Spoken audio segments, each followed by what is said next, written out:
السلام عليكم ورحمة الله وبركاته. معاكم إنجي سكين ودي قناة إن شاء الله. النهاردة هنعمل مكعبات الفراخ بالرز المصري والتوابل. معايا حلة سخنتها، بدأت ضفت فيها معلقة كبيرة من الزيت ومعلقة كبيرة من السمنة البلدي، وبعد كده ضفت 400 جرام من صدور الفراخ مقطعاها مكعبات، وهبدأ أشوحهم تشويح حلو. وبعد كده ببدأ أضيف توابل حصى، وبعد كده بضيف لهم التوابل البودر، الفلفل الأسود وكاري وكركم، ومعاها شوية من توابل الفراخ.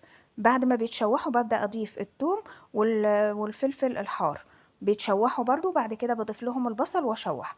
بعد كده بضيف ميه مغليه وملح، بسيبهم يستووا شويه، وبعد كده بضيف الرز. معايا كوبايتين من الرز المصري مغسول ومتصفي مش منقوع، وهنا ببدا اقلب.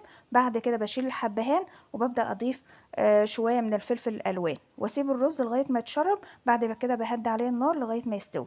هنا دي طريقه التقديم اللي انا قدمت بيها. وهنا عملت بصله بطاطسايه مبشوره وحمرتها، عشان كده قدمتها معاهم بالشكل ده.